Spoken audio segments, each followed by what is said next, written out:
Hello, everyone. Hi, good evening, and welcome. For those of you that don't know me, I'm Lisa Sakol, your new Sisterhood president. And over the years, Sisterhood and Men's Club have sponsored TBS's annual Sukkot Celebration, and it's our pleasure to do so again this year, along with our wonderful new partner, Shelter Rock Jewish Center. We welcome them and their members and thank them for helping make this evening possible. I'd also like to take a minute to welcome our new members who are joining us this evening. Sisterhood is dedicated to bringing quality, educational, thought-provoking programming to Beth Shalom. We are also committed to supporting community building events from challah baking to paint and sip, from arts and crafts to cheese tasting and cooking events and games day. We're here for you. Come join us. Tell us what you would like to do. We are your sisterhood for the 21st century. Again, thank you to Men's Club, Shelter Rock Jewish Center for making this evening possible. While our esteemed speakers will be discussing their wonderful new book, It Takes Two to Torah, we know it takes all of us to pull together and create a space that we can all Torah together and secure the future of the Jewish people. I now welcome Sue Pogrebin, the president of Shelter Rock Jewish Center, to say a few words. Thank you. Chag Sameach. I've always thought that one of the things that Judaism is about being good to your neighbors, and we are neighbors. And it's very good to be with everyone today and to eventually all be in the sukkah together a little later and to be here for this wonderful program, to co-sponsor it. I'm very glad, again, to be here, to be co-sponsoring, and the beginning of many times that we will join together, to sponsor together, to work together, to celebrate together. And of Simcha, Chag Sameach, everybody. That's okay.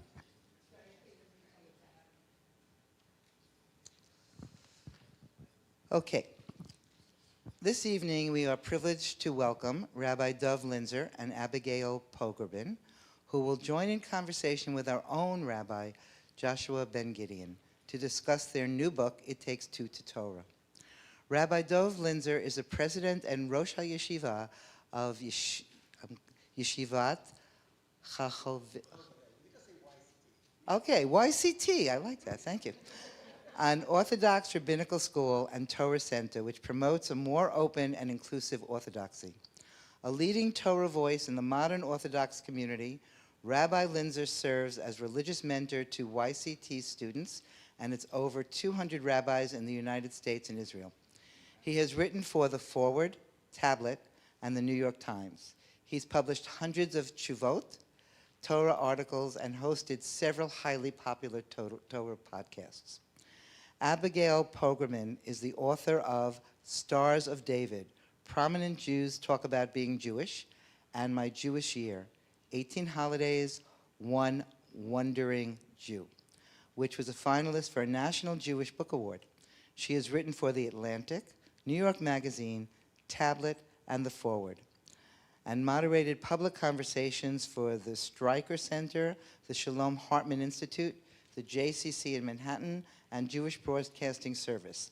She is a past president of Central Synagogue in New York. I don't have a podium, so you have to forgive me. I kept trying to verbalize my joy in reading It Takes Two to Torah. The actual book is certainly one that everyone should read again and again. It is clear, concise, thought-provoking, and even humorous at times. But to me, the even more remarkable thing about the book is that it was written at all. It was written by two passionate, intelligent individuals who are perceived to be on the opposite ends of the spectrum. Yet they came together and respected each other's concepts and ideas with dignity and grace. They prove that we are and should be one people, not dogmatically or dictatorially, but with respect for one another. They prove that no one has all the answers, but that we are charged with examining, studying, respecting, and learning from one another. As one reviewer, Joel Maggid, wrote, a female Reformed Jewish lay leader and journalist, and a male academic Orthodox rabbi and author, engage in surprising and accessible dialogue about weekly Torah portions. Yes, we can disagree and still discover new perspectives through listening and talking to one another while finding contemporary meaning in provocative Jewish texts at the heart of Jewish identity. As we celebrate the holiday of Sukkot, we are commanded to shake the four species, often referred to as lulav and the etrog. Though these four species are likened to all the different kinds of Jews. Vayikra Rabbah 30:12 states that the symbolism of the lulav and etrog suggests that it is only when we all work together and respect each other can we fulfill God's plan for the world. And each of us has something personal and irreplaceable to contribute to its fulfillment. With respect, gratitude, and joy, I now introduce Orthodox Rabbi Dov Linzer, member and past president of a Reformed temple, Abigail Pogrebin, in conversation with our own conservative rabbi, Joshua Ben Gideon. Thank you. That was incredible, and I want a copy of that. Please, that was incredible. I feel like we're done after that introduction. I see that there's a lot of fear of the first row here. We can unpack that later. Yeah, let's see here. Hello, there we go. So, to get started, I feel interestingly connected to both of you, though we've never really met before. The first place I ever read Torah was Central Synagogue when it was 1994. And I hadn't grown up in a religious environment, and that was an amazing opportunity. And actually, Rabbi Abigail and I started studies together at HUC in Jerusalem in 1995. Wow. So I have a loving connection to Central and to Rabbi Abigail. And then when I figured out rather quickly, and to my Reform rabbinic classmates' chagrin, that I really belonged somewhere else. That my questions weren't their questions, and why was I doing all these things? And I went to JTS. When I interviewed for the rabbinical school, they asked me, well, you grew up unaffiliated, and then you started Hebrew Union College, and now you want to come here.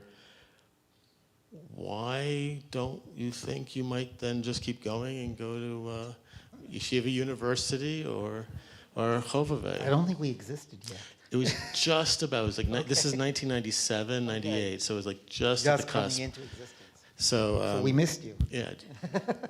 And, well, that's a more complicated answer, but, and also having friends who went to YCT, and also knowing that if I had gone to the other side, so to speak. Usually in the conservative movement, we say that in the good way. Like we say, when did you come to the dark side? Meaning to JTS. One of my rabbis was ordained at Yeshiva University, and he would jokingly say that he coming to the dark side. But if I'd gone anywhere Orthodox in this country, it would have been to Chovevei Torah. So it's a really impressive learning environment, and the rabbis that you turn out are quite special and incredible. Thank you. So let's get started, though, by getting to know our panelists. And for the evening, we want to be on equal footing, so we're going to shed our rabbi titles and just go by Abby, Dov, and Joshua, okay? So, Abby, where did this thing get started? Well, first, it's great to be with you all. Chag Sameach, and thank you so much, Joseph, and Wendy, and everyone who invited us. we really are happy to be on the road with this book and particularly going to different communities. Basically, I met Dove at a Jewish conference. You know, once you've written a Jewish book, you get invited to a Jewish conference. This one was called The Conversation.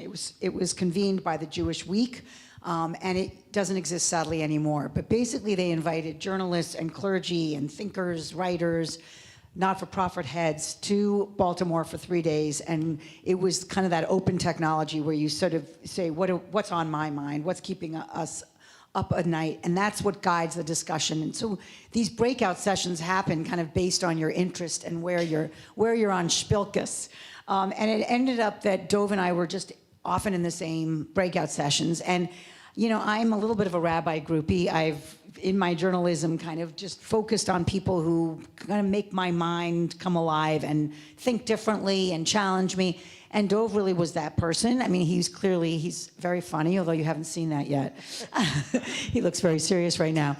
But he's also just a major authority on halakha, Jewish law, in the modern Orthodox world. And so just hearing his take on questions and ideas that I'd had was very challenging. We struck up a friendship, and I ended up turning to him for my work. So when I was writing about the Jewish holidays, some of you may know, I call it extreme sport Judaism, although you all have lived it. I wanted to understand every Jewish holiday in the calendar, kind of from soup to nuts. Its origins, its rituals, its commentary, why it's existed, why it's endured, what you're supposed to do. And I lived that in real time for a year and then wrote about it. It's a book called My Jewish Year.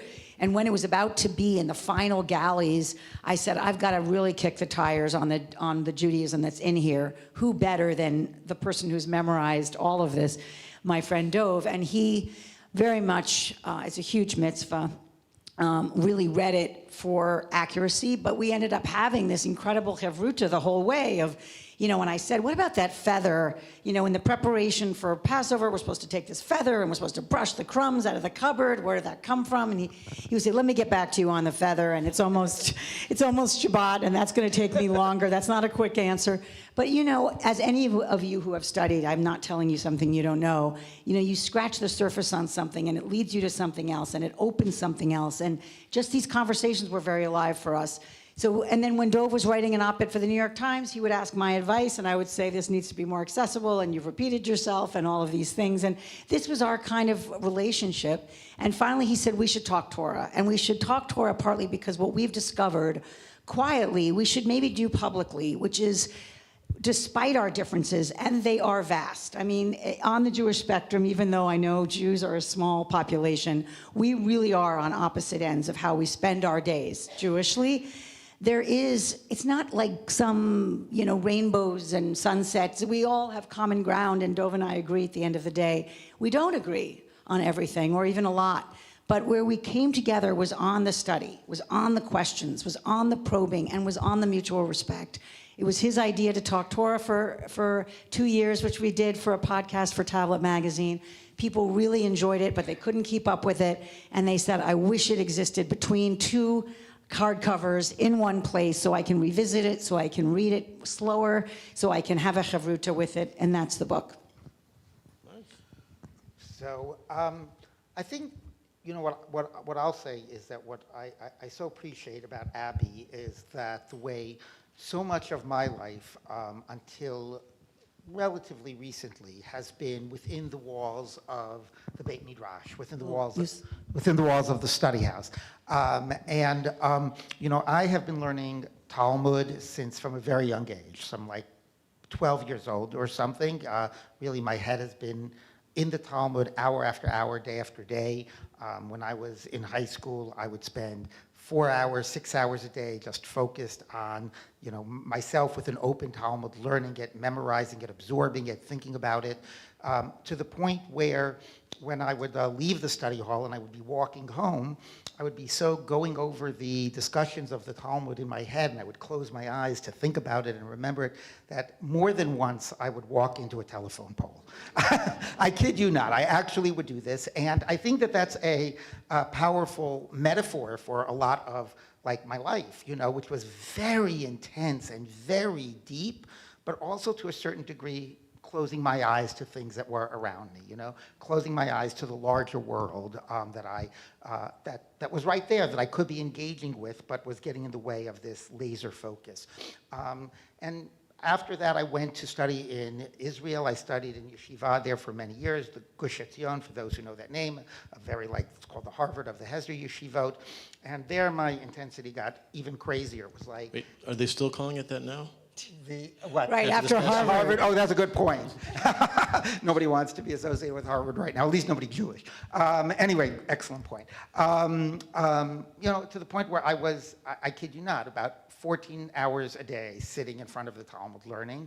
And I just mentioned this to Abby. She didn't even know this, but at a recent moment, I said, it was so intense and so crazy that I couldn't even spend the time to get up to get myself a cup of coffee when my attention started flagging, because that would have been too much wasted time. Bittul Torah, they call it. So what I would actually do is I would chew coffee grounds to keep the caffeine going. Did you say chew coffee grounds? I thought they were beans. I'm not remembering at this point. But anyway, so I just want to give you a sense that this was an intensity that, was really unheard of. So, and that blocked me out to a lot of the outside world.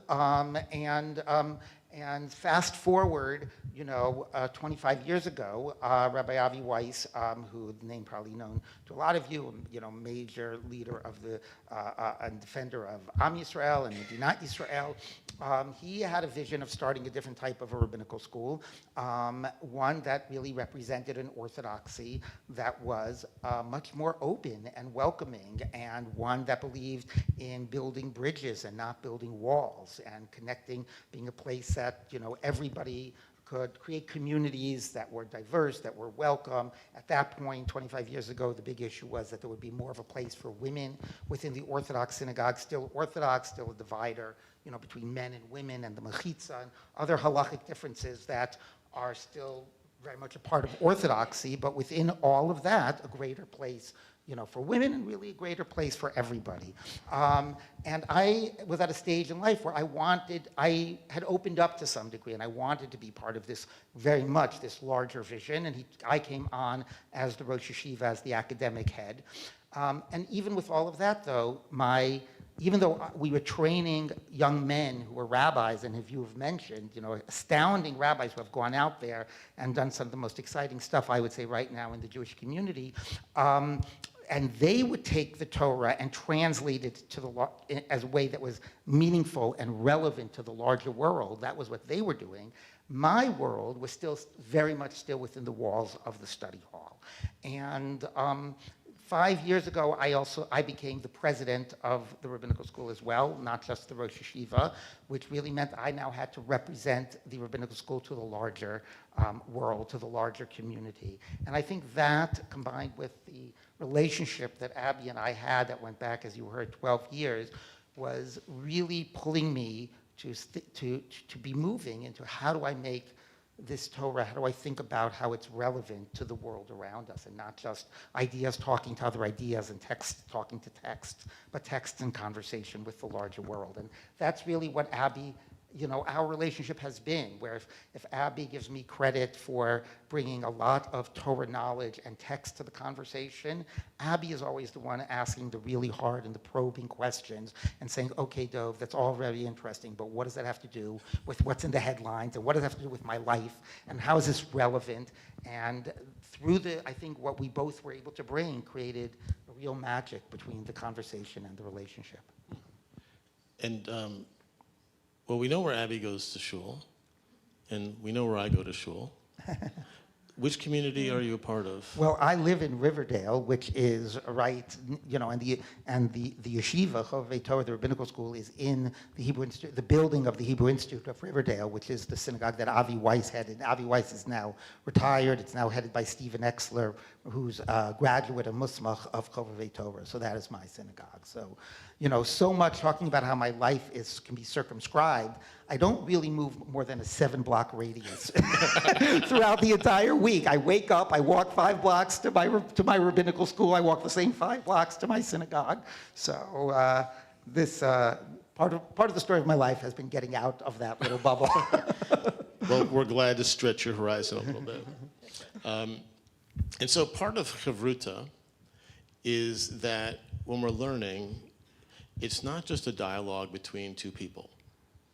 There's always got to be a text in between, right? And we have to share our ideas about how that text makes sense or how it doesn't make sense. And when we're talking to each other, we want to be able to tell the other person that you are crazy if you think that's true. But I can see why you're saying that in the text, right? But I think you're crazy because of this, right?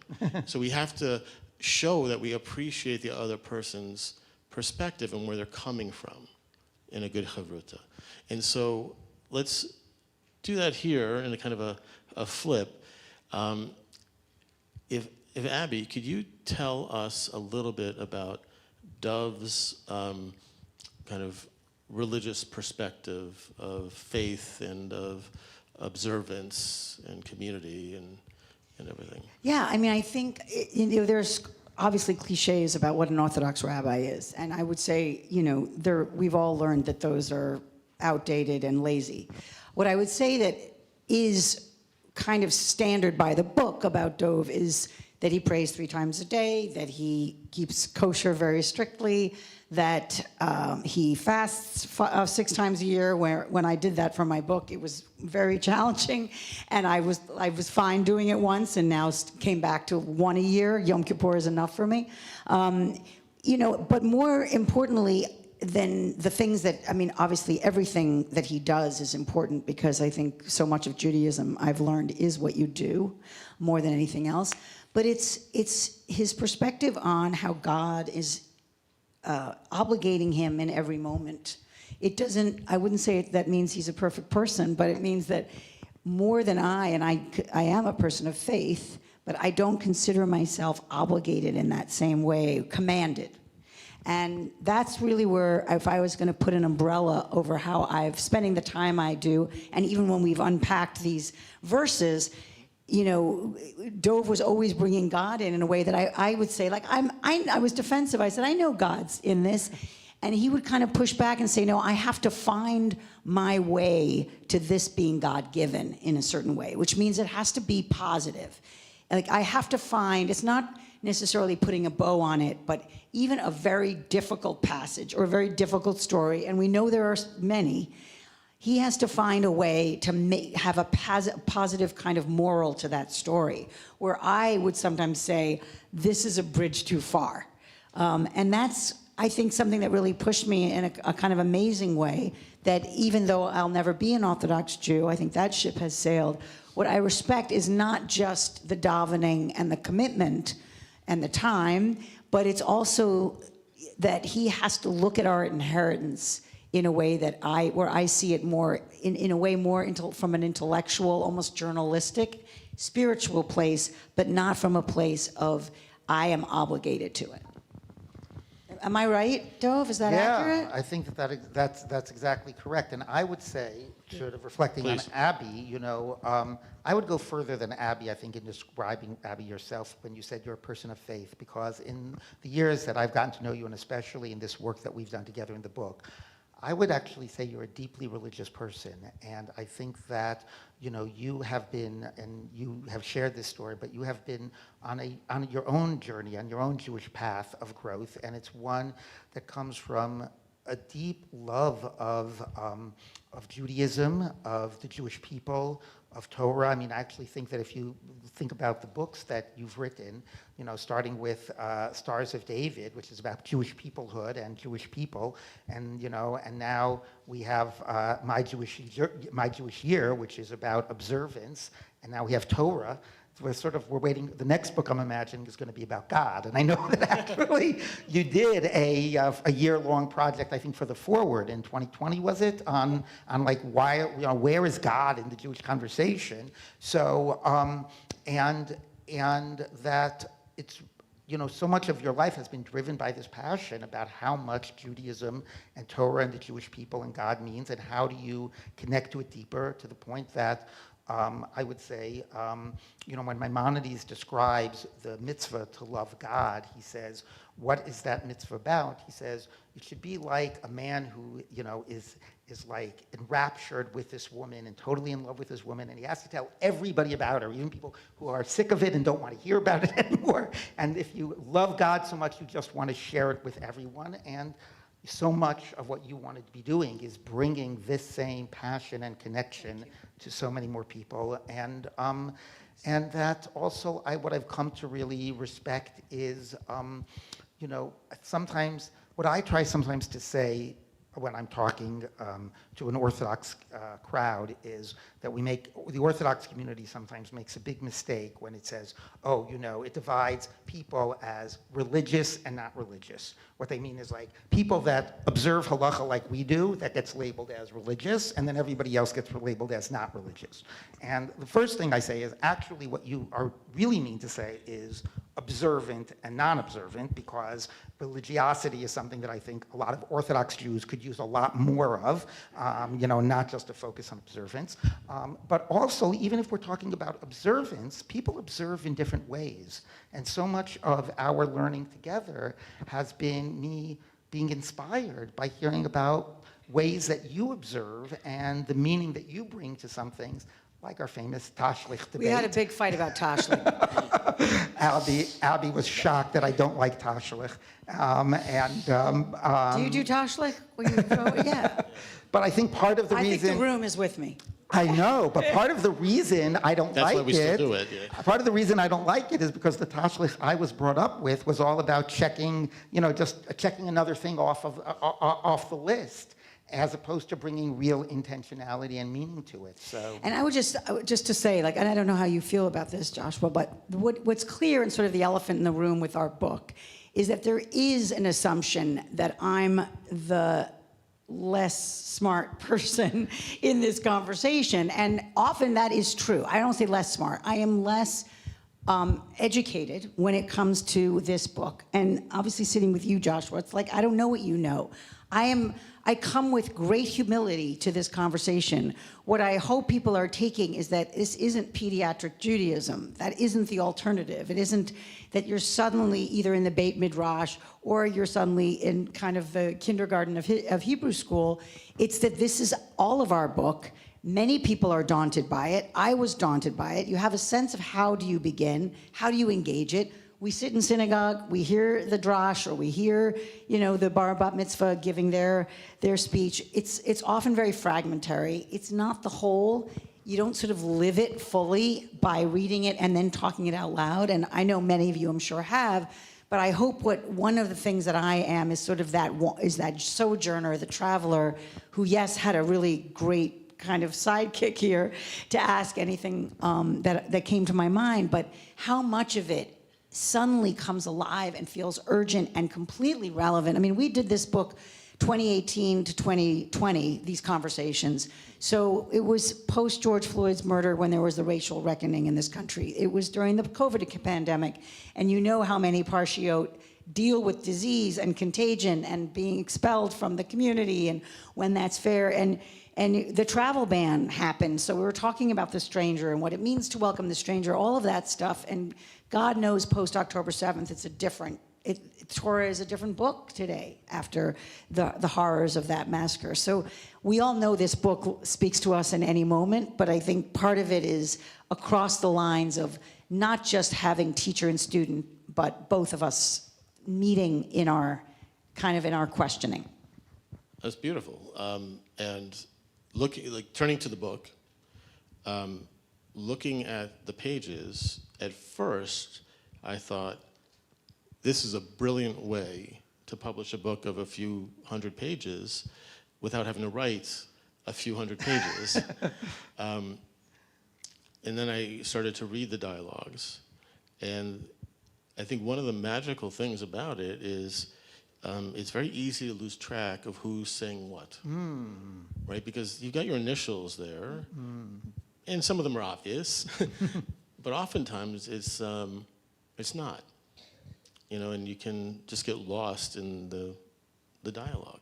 Yeah. So what has your experience been since it's been published with how people see that dialogue, and how do you see the dialogue that's on the page.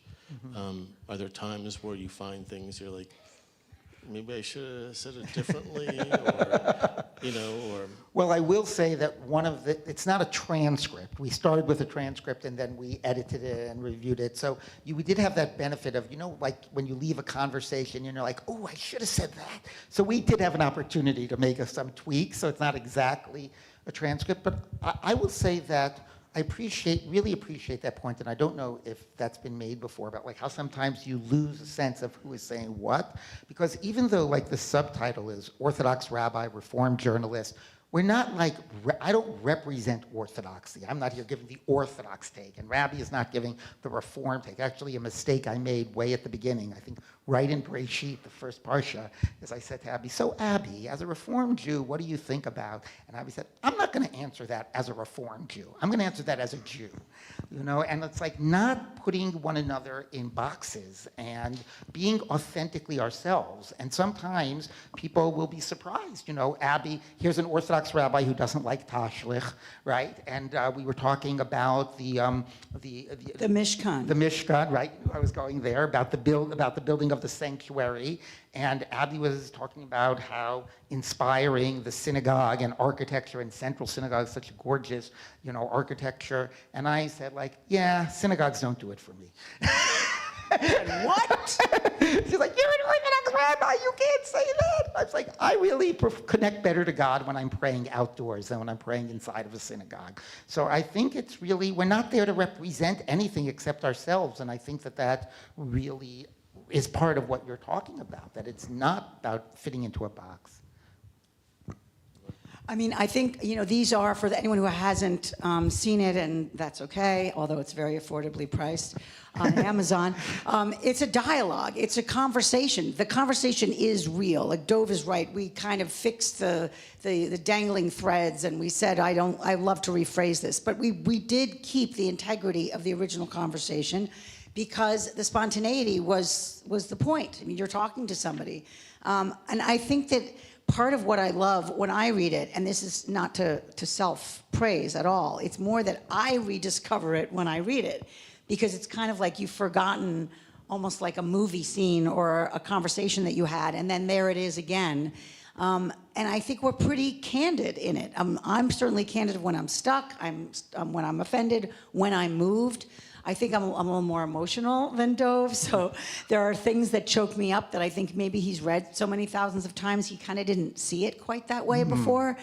So that was part of it too. But I love what you said about sometimes losing track of who's speaking, because even though it is a back and forth, I think there's a momentum that happens. Very much so. And sometimes when we're getting ready for Chavruta, you want to go in with something, like an idea or something you want to impress your Chavruta with, or you want to make a point or something.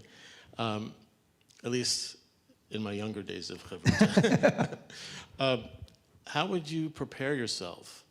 Like, what would you do to get ready to have this conversation? Because, you could just read the parsha. Were you looking at a commentary? Were you looking for an example somewhere? Like, how would you get ready for this? I mean, I'll start with that, because obviously Dov has taught it so much that it's much more intuitive for him. But we would both read it and then have a conversation on the phone that we would schedule. And we kind of came with, like, these are the themes that are alive that I would love to probe, because we pretty much each parsha, we zero in on one or two themes, even though we give you the plot points in between. There are these interstitial summaries so that anyone who hasn't read it all knows what we're skipping. But basically, I was the one who had to do a little more research, and I approached it as a reporter. I think some of you may know I was at 60 Minutes for 6 years. I was with Bill Moyers before that. You really had to kind of do so much preparation before you actually reported a story or got the correspondent to the city. And similarly here, before I was on the phone with Dov, I wanted to be ready. And I didn't want to just be shooting from the hip. And I didn't want anyone reading it or hearing us to think Abby's just kind of talking out of her head. Like, there's I am so respectful of the thousands of years of commentary and scholarship that exists. And I do think it's important for lay people to both give kavod, tremendous respect for that, but also to not let it silence their ability to engage it, which it can do. It's like, I'm not equipped, I'm not ready. And then what we would do is start talking, and you know, I mean, Dov, you can say more, but we would sort of play stuff out and push back, and sometimes I think Dov would say, that's not really going anywhere for me. Or sometimes I had taken something too literally. Mm-hmm. I'm sure you know this. Like I had seen something, and because my Hebrew isn't good enough, I had taken it too literally, almost in the contemporary frame, and Dov would say, like, you're going down a rabbit hole that actually, like, that's not really there. And sometimes he would actually say, I've never actually seen that before. Mm-hmm. That is there. So, yeah. Go ahead. Yeah, I mean, I think that, you know, this gets to the fact that so much of, this is a chavruta, but I think Abby, once you described this as an unlikely or an unusual chavruta, because so much of the chavrutas that we have in life, so much of the people we talk to, so much of my decades in the study hall have been with people that are very usual chavrutas for me, right? Exactly people like me, share the same worldviews, commitments, and so on. And you think you're challenging yourself in a chavruta, you're arguing back and forth, within this very tiny, narrow range. So a lot of our preparation, you know, sure, I was coming in with like a lot of the knowledge of the text and the commentators, but then as we're preparing, I would tell Abby, I got this great idea. Why don't we talk about this and this? And Abby's like, that is so not interesting. So I would be, no, let me explain to you how fascinating it is. Like, no, I'm still not getting it. So that was a little nicer than that. Well, I don't, maybe. I am blunt. So that preparation was so important in terms of pushing, you know, I would be pushed back on some of the textual stuff, and you would push back on, is this speaking to relevance? Is this of all interesting? Is this, you know, why should we care about this? And also the time, we had a time frame that was going to be very strict. And the fact that we only recorded the podcast for 20 minutes really was an important discipline, because otherwise, as you know, it could be forever. And I think that certainly allows me to take a breath when I know that there's sort of an end point. Yeah, and we chose to do only one topic. Parsha. The goal was not to summarize and deal with all the major themes. Let's take one thing that we really think we can go into and really hone in on. So let's ask a question about pluralism with this, which we've got two Jews, and I agree, you know, something you said earlier, you know, that I like to think of myself as a Jew and a rabbi who worships and serves a conservative congregation, not a conservative rabbi or a conservative Jew. And I think that the more we're able to put ourselves in that mindset, putting them in the right order, our describers, we might be able to get more towards a little bit of pluralism in our community. So what lessons have you learned about pluralism through this enterprise, and how do you feel the book represents pluralism in a good way, or has some shortcomings, perhaps? So maybe I'll start. Yeah. You know, I think that one of the things that became apparent in the podcast, and then also as we were doing the book, was that there were some things that made it possible for us to sort of be in different places because of the way we respected where each other was coming from. And if certain things had been part of the discourse, I don't think, like talking for myself, I would have been comfortable having it. Like, you know, Abby would sometimes say, well, you know, when God or whoever wrote this, which is okay, that's fine, you know, but if I was talking to somebody who had said, well, like, you know, who had been regularly referencing the documentary hypothesis, you know, the idea that there were different authors, there's a J part of the Bible and an E part and a D part, and said, well, this is a D section, so whatever. Like, I could not be in that conversation. That just, it just pushes way too, I respect that, that, you know, people that have that perspective, of course, but it just pushes too many deep emotional buttons for me to feel comfortable. It would feel like to keep on having that conversation is like I'm buying into that worldview, and I can't be having that. So I think that there was Just to be clear, Dov, you mean that there can't be a conversation of the Torah having been written by multiple authors? No, I'm happy to have that conversation, but I'm saying to have a, you know. What's the red line?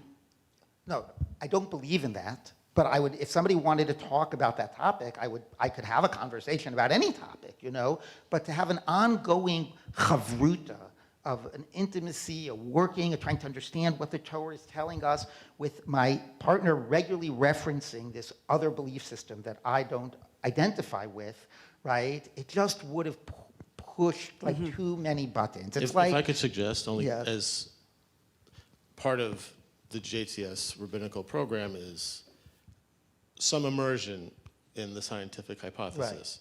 And what I hear the border being, and for me it's a very similar thing, is deriving meaning based on some idea from there.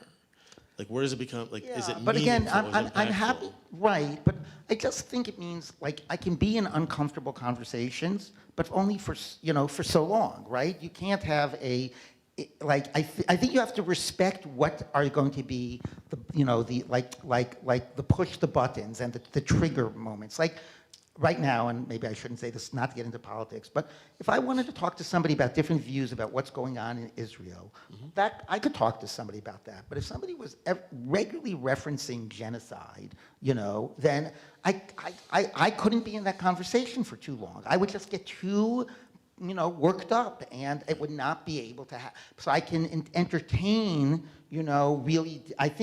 What I'm saying is, I think a lesson about pluralism was, what are the things that we are going to bracket and recognize are going to be too much triggers. So, and we're not going to go there, so that we can talk about everything else. And maybe I'll just mention one other thing, which is there was a couple of points where Abby, would say something like, okay, so what do we deal, like I think it was in the opening section of Breshit, which we're going to read soon, and Eve created from Adam, and Adam, the male presumably was created first, although there's an understanding that it was male and female, this, a hermaphrodite, but anyway. And there was some, I forget if that was the context, but some context where Abby said like, well, what do we do with a sexist text like this? And I said, I would rather say, how do I deal with a text that I experience as sexist? So, to which Abby said, that's pretty solipsistic of you, Dov. It's not all about you. To which I said, no, that wasn't my point. My point is that I don't want to be in judgment of the text. I don't want to say I am above the text and deeming it to be sexist. I can talk about how I respond to it. And that was an orientation I needed to have. I was happy to hear, she, to her, express it that way, but then I needed to push back and say, I just want to tell you I'm not comfortable with that way of talking about it. So you haven't said any of the good parts of pluralism. All the good parts are the amazing conversations. Okay, this is the good parts of pluralism, but it was possible because we respected. No, I'm glad those you're talking about it. It's not all so simple. I mean, I would just say I'm so weary of the siloing that our Jewish community has done of ourselves. I just cannot get over it. It's like we constantly subdivide and judge and decide that someone's not Jewish enough and they're not this enough and this enough. And particularly now, it's, on DEFCON 5 because we're all so emotional. I'm crying every day. But it's just, when it comes to, my journey, my teachers have been everywhere. And, for my Jewish holidays book, I interviewed Avi Shafran, who has a major role at Aguda, which could not be more far from my life. It's as right-wing as you get. And sat and talked to him about Shabbat and the meaning. And then I went and, however many days later, and talked to Sharon Kleinbaum, who, is at the gay synagogue about Hanukkah. And it's not, I just feel, it's like your journey is in a way a snapshot. You decided that HUC was in the right place, but it's not like you're suddenly a completely different Jew. You're Joshua who's going through this with your commitments and your values and your comfort level and your wisdom. And I just don't understand. I feel like I understand why the labels existed, and I'm not naive as to why. But I often feel like it writes us out of spaces and learning that could be so enriching and so exciting. I love Central Synagogue. It's my home. I love Angela Bookdahl. She's one of my not just my rabbi, but my close friends. But I want to sometimes leave and go to Hadar and go to JTS, which I audited, and go online and look at what Rachel Timoner is saying at Beth Elohim, and what Sharon Brous is doing at ECAR, and David Wolpe's doing.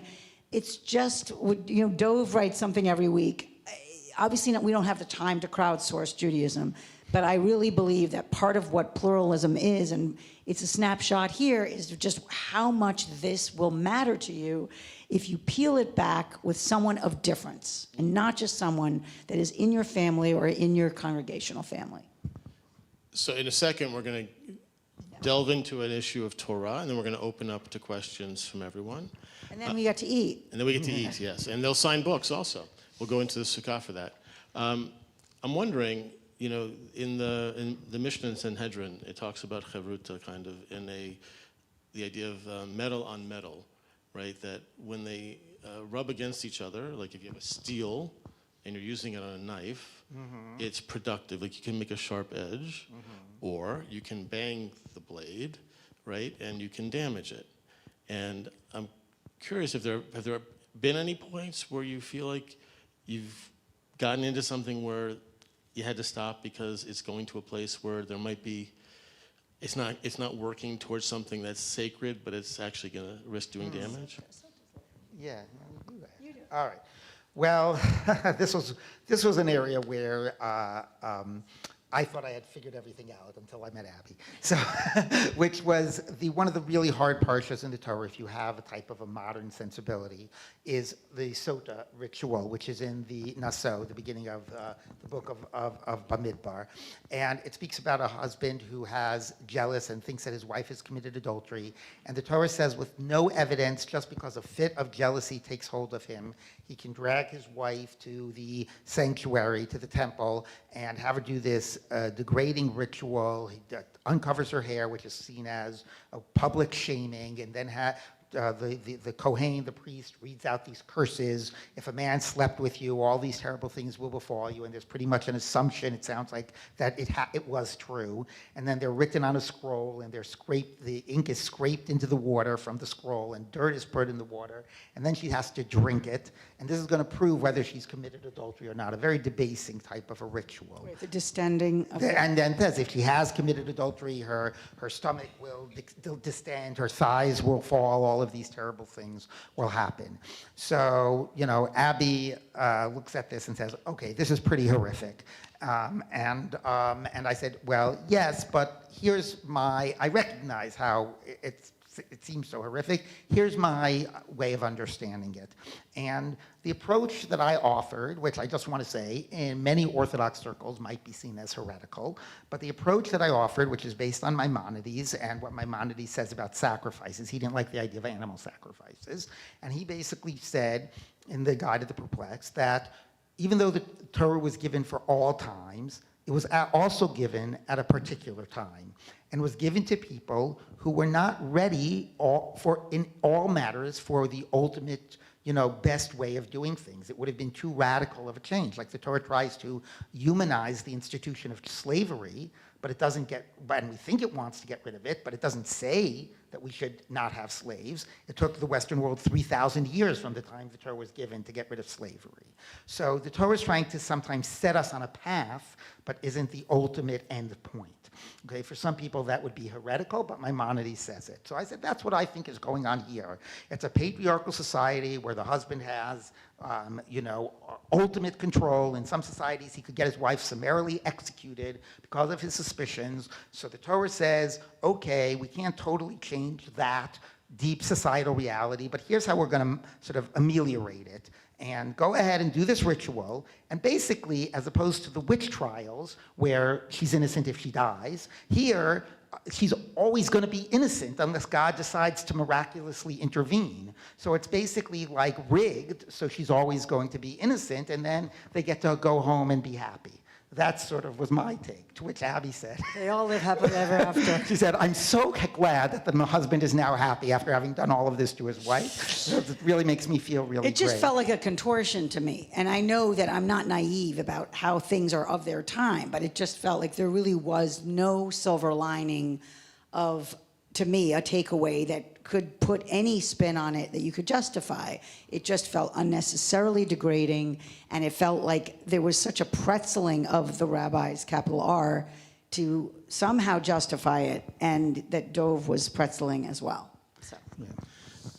And you suggested that we talk about a particular parsha, and one that we're going to be reading in a little bit, called Vayeshev, towards the end of the book of Bereshit, of Genesis, and the story of Joseph and his brothers, where Joseph is just to remind everyone, Joseph is the special son of his father, and his older brothers are jealous and also, a little angry at how Joseph kind of is a little haughty.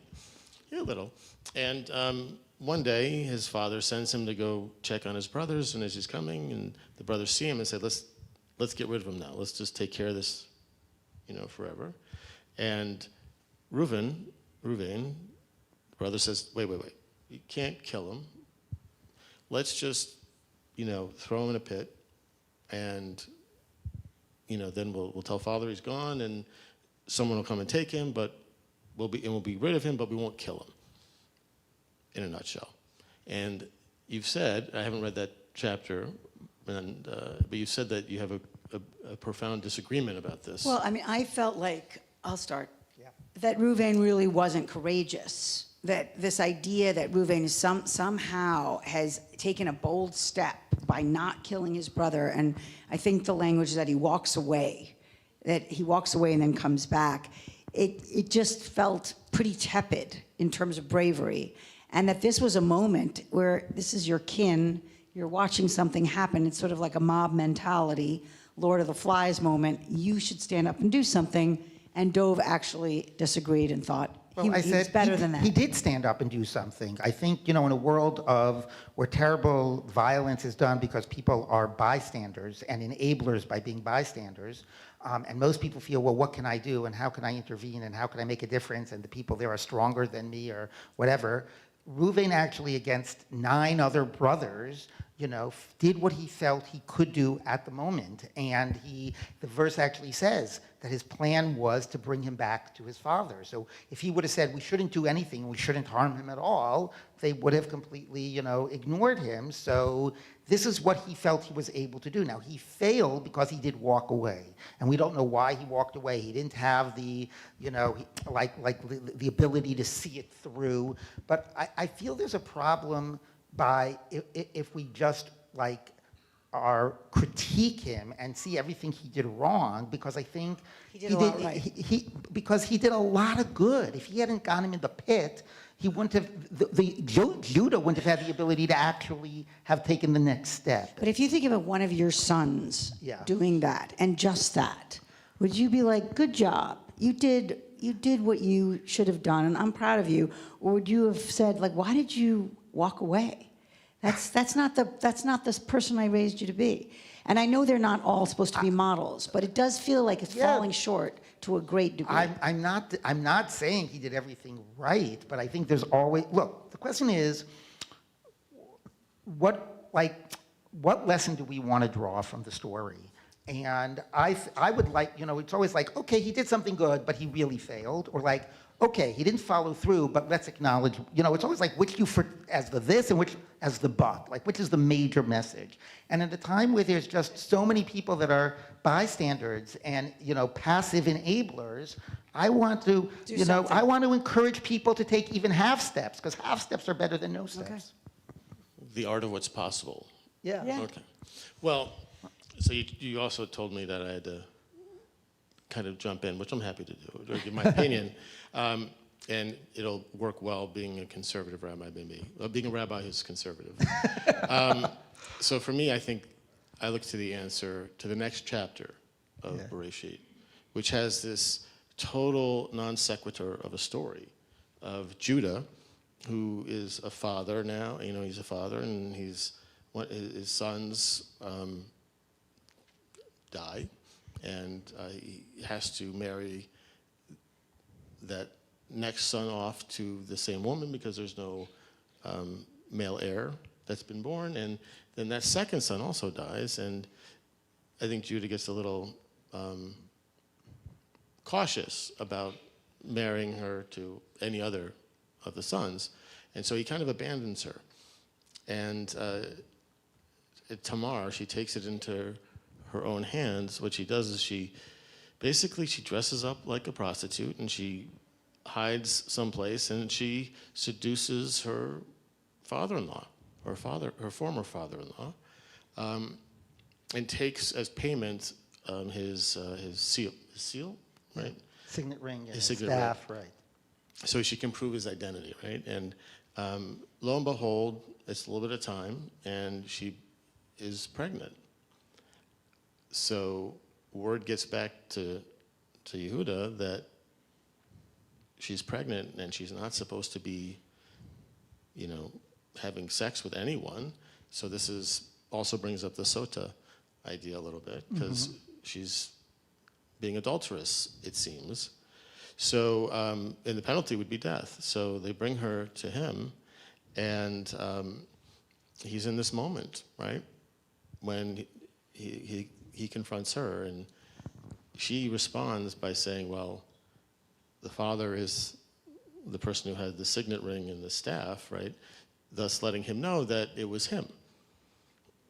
And he's a man, and in that day and age, I'm sure he could have just found a way to get rid of it, take care of it, right? But he doesn't. His words are, she is righteous. Right? She is righteous. And I always think that Yehuda learned something about, there's gray in a lot of our deliberations about what to do and behavior, but when a life is on the line, it's much more black and white. And so I think, Reuven did do what was possible, but there's also the risk that he placed his brother in, right, which is... Sure. Yeah, I should say that the rabbis, by the way, take Judah to task, and they say, that this story that happened immediately afterwards, he was able to own full responsibility, but they say, well, why didn't you own full responsibility? Why did you sell him to these traders who brought him out to Egypt? If you would have told the brothers to return him to the father, they would have listened to you. So we could always find fault, Indeed.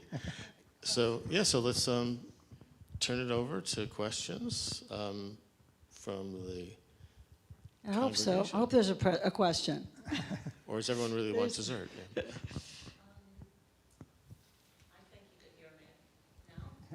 There's a mic. But it's streaming and stuff? Oh.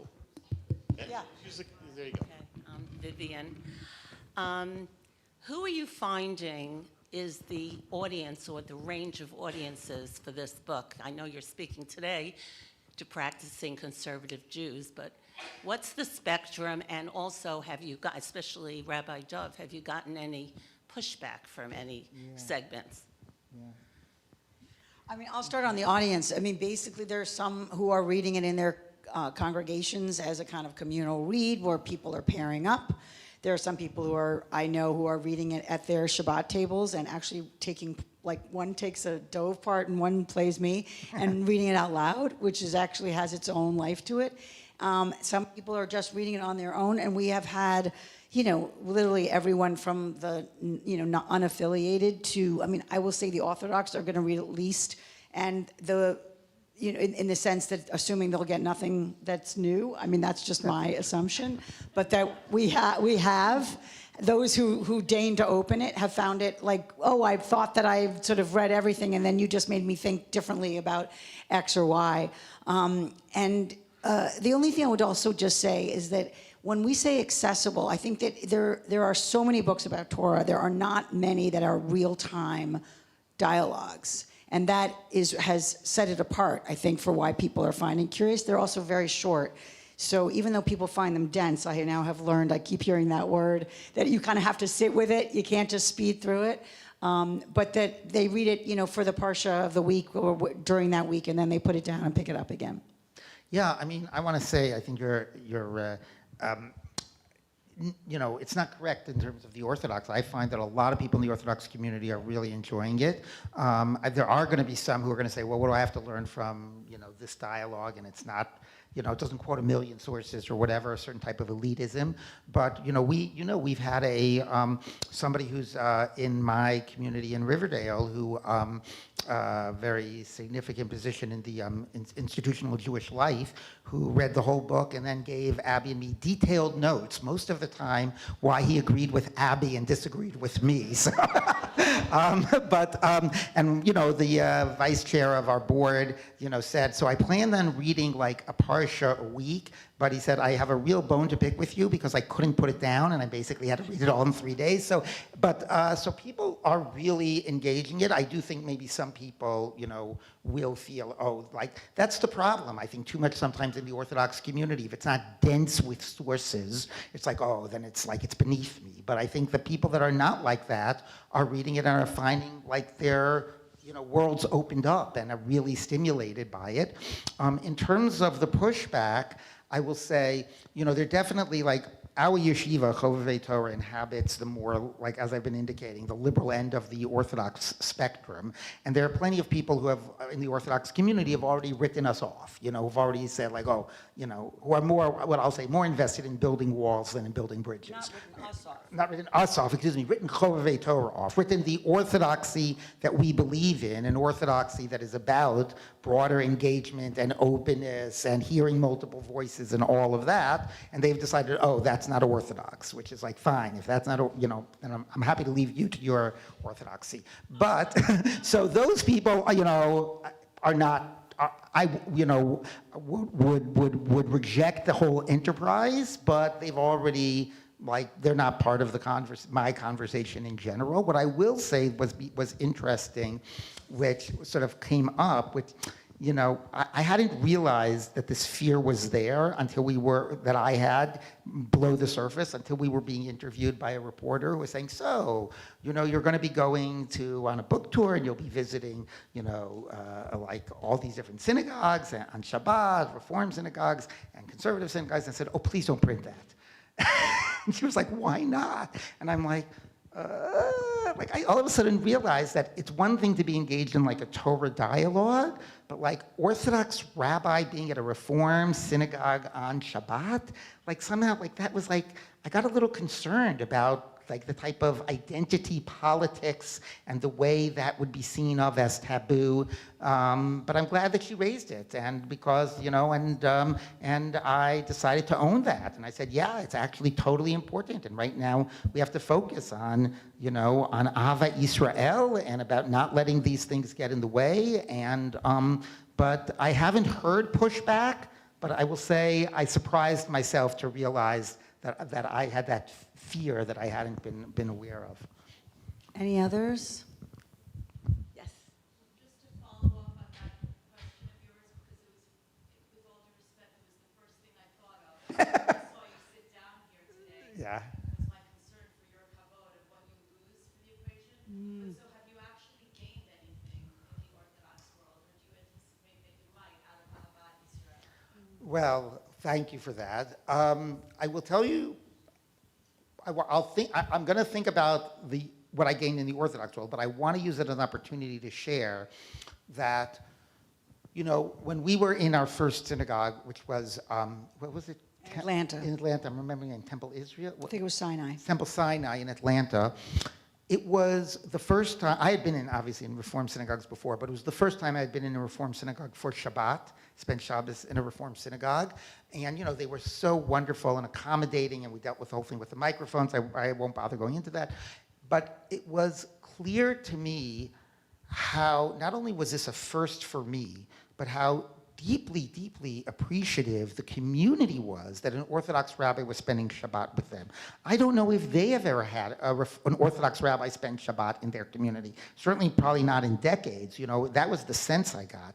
And what also became clear to me in all these various, you know, places that I visited was, number one, how the deep thirst that people have for like a real, you know, Torah that's meaningful and relevant and deep, and also, and how grateful they were that Abby and I were there and were sharing this, but also to the shame, I would say, of the broader Orthodox community, how much people have really internalized the degree to which they have, like, that the Orthodox community treats them as garbage. I'm just going to say that was what I've heard from people, you know, and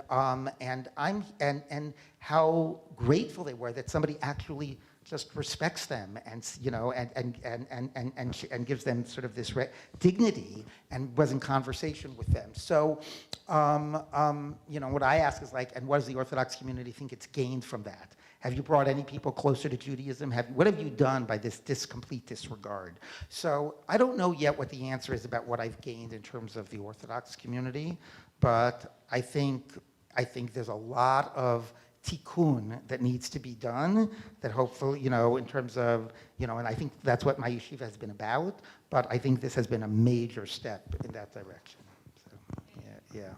If we think about Rabbi Heschel, right, who many of us see as a hero and a profound teacher and liver of Torah and the values that we hold to, who was, you know, marched from Selma to Montgomery, was close friends with Dr. King, and was out against the Vietnam War very early on.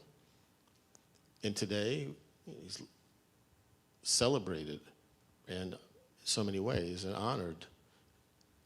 In his day, let's just say not so much. He wasn't the most popular, and even especially at JTS even. He built the bridge. He did what was right, and now we have posters saying, quoting him about praying when he walked with his feet, and when people build those bridges, when they walk those paths that hadn't been walked or haven't been walked enough before, history is going to be ultimately the judge, and I think it'll be a powerfully positive judge. So we're going to make our way to the Sukkah. Thank you all so much. Thank you so much. Thank Thank you. our panelists. Oh, and we have a, thank you, we do have a,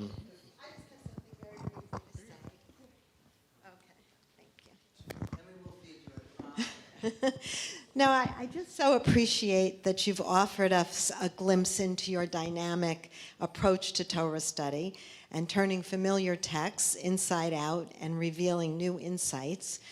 And you've emphasized the importance of studying with a partner and someone who challenges us to see beyond our own perspective. And there was something just even in the foreword that really spoke to me when Mayim Bialik captured it so beautifully, likening the journey that you two undertook to climbing the tree of life branch by branch. And I just have this image from that where you're helping each other up through that tree. And it was so beautiful to me. And through your discussions, you seemingly have opposing voices. You do find some common ground.